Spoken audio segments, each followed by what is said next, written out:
everyone, welcome to this video about how to multiply fractions. So I believe that everything in life, including math, is a lot easier when we love ourselves. So I want you to think of one thing that makes you amazing and give yourself some acknowledgement for that. It could be something like a talent you have. It could be a really amazing way that you interacted with someone recently. It could be something as simple as saying, you know what, my body breathes all by itself. Like I don't even have to think about it. And that's pretty amazing.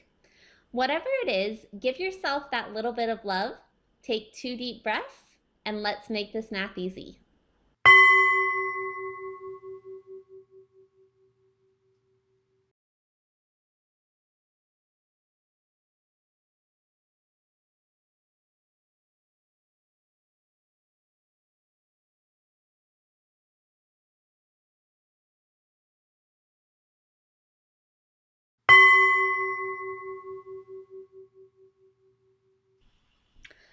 All right, so when you're multiplying fractions, you can multiply the tops of the fractions together and the bottoms of the fractions, and that will basically just give you your answer.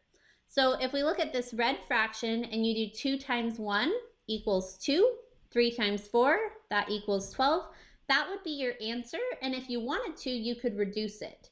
So 2/12 reduces to be 1/6. And if you're not sure how I did that, you can watch my video about reducing fractions to get more details on that. And then if I did 3/4 times 5/2, like in this yellow problem, I would get 15 over 8 because 3 times 5 is 15 and 4 times 2 is 8. And that fraction is already fully reduced. But if you wanted to, you could change it into a mixed number if that was useful.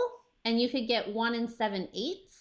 And I also have a video about converting improper fractions to mixed numbers if you would like to know how I did that. For me personally, I really like leaving almost all of my fractions as improper fractions because I think they're just easier to work with. But you're welcome to change them over to a mixed number if you'd like to. And then for this last problem, if I do 1 times 2, that would equal 2, and 5 times 7 is 35. And the basic idea behind multiplying fractions is you just multiply the numerators, multiply the denominators, and reduce if you need to. So if you want to write that in your notes, the formula that you would write in your notes is any number over any number. So I did A over B times C over D equals whatever A times C is over whatever B times D is. So that green equation would be the formula you could write in your notes, and it would apply to any fraction because A, B, C, and D, they just represent numbers, but you can choose like what the number equals. So the reason why you can multiply the top and the bottom numbers together is because of what multiplication means. So if I were to do 2 times a third, that basically means that I'm making 2 copies of a third. So 1 copy would look like that, and then 2 copies would be 2/3. So 2 times 1/3 equals 2/3. However, when you're doing 1/2 times a third, that means that instead of making 2 copies, you're actually making a half of a copy.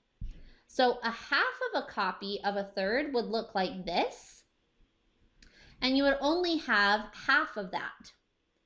And so if you make all of the rest of the circle split up into equal sized pieces, you're going to end up with sixths, because if you split each one of those thirds in half, that's going to make the total circle have like 6 equally sized pieces.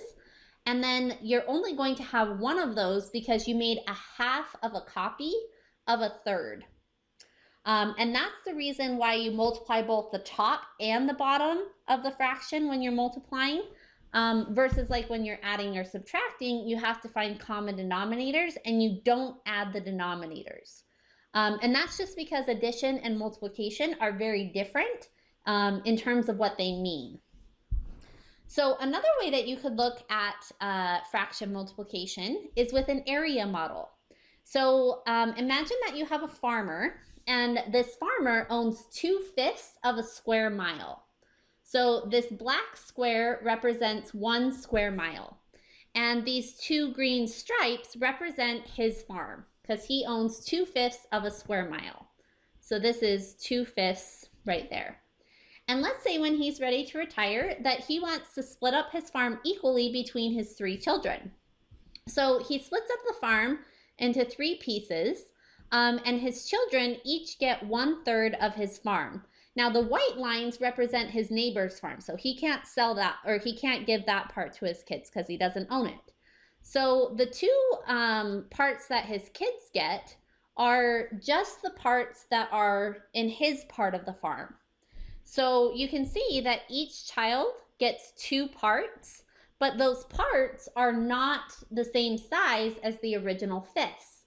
They're actually 15ths, because when he split it up in the square mile up into thirds, it made it so that the entire square mile had 15 of these littler boxes inside of it.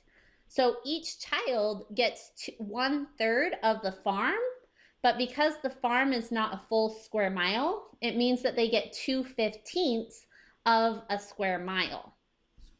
And the reason why we call this an area model is because if you were trying to find the area of the rectangle that each child got, the dimensions of that space would be 2/5 of a mile by 1/3 of a mile. And the area formula for a rectangle says that you multiply the length by the width. And so if you multiply 1/3 by 2/5, then that gives you the 2/15 of a square mile that each child would get. So that's another way of thinking about fraction multiplication, if that's helpful. The one thing that you do want to make sure when you're multiplying fractions is that you remember to reduce. So when you multiply the fractions together, like 3 times 2, you would get 6. 5 times 9 is 45. And if it's possible to reduce the fraction, make sure that you do that. So in this case, both of these numbers can be divided by 3, because 6 divided by 3 is 2, and 45 divided by 3 is 15. And so 2/15 is a more simplified form of the answer, which was 6/45. And there's actually a way that can make reducing really easy, especially if you have really big numbers. And that is reducing before you multiply. So if you look at this green problem, 2/8 times 1/3, this fraction, 2/8, can actually be reduced to be 1/4 before you multiply, because both of those numbers can be divided by 2. 2 divided by 2 equals the 1, and 8 divided by 2 gives you the 4. And that can make reducing a lot easier, because then you don't have to reduce after you multiply.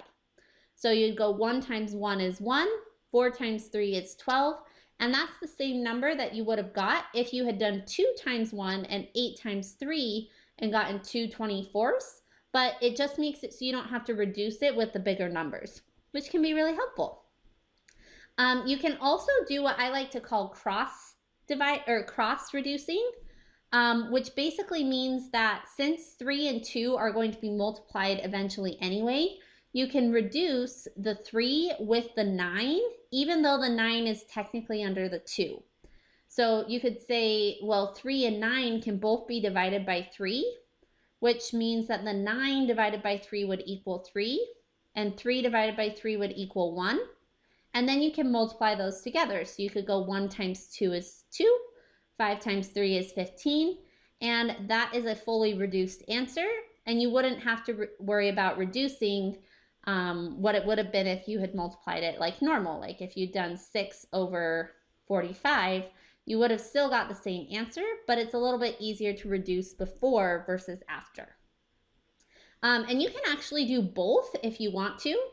Like in this case, you could cancel out the 3, because 6 divided by 3 is 2, and 15 divided by 3 is 5.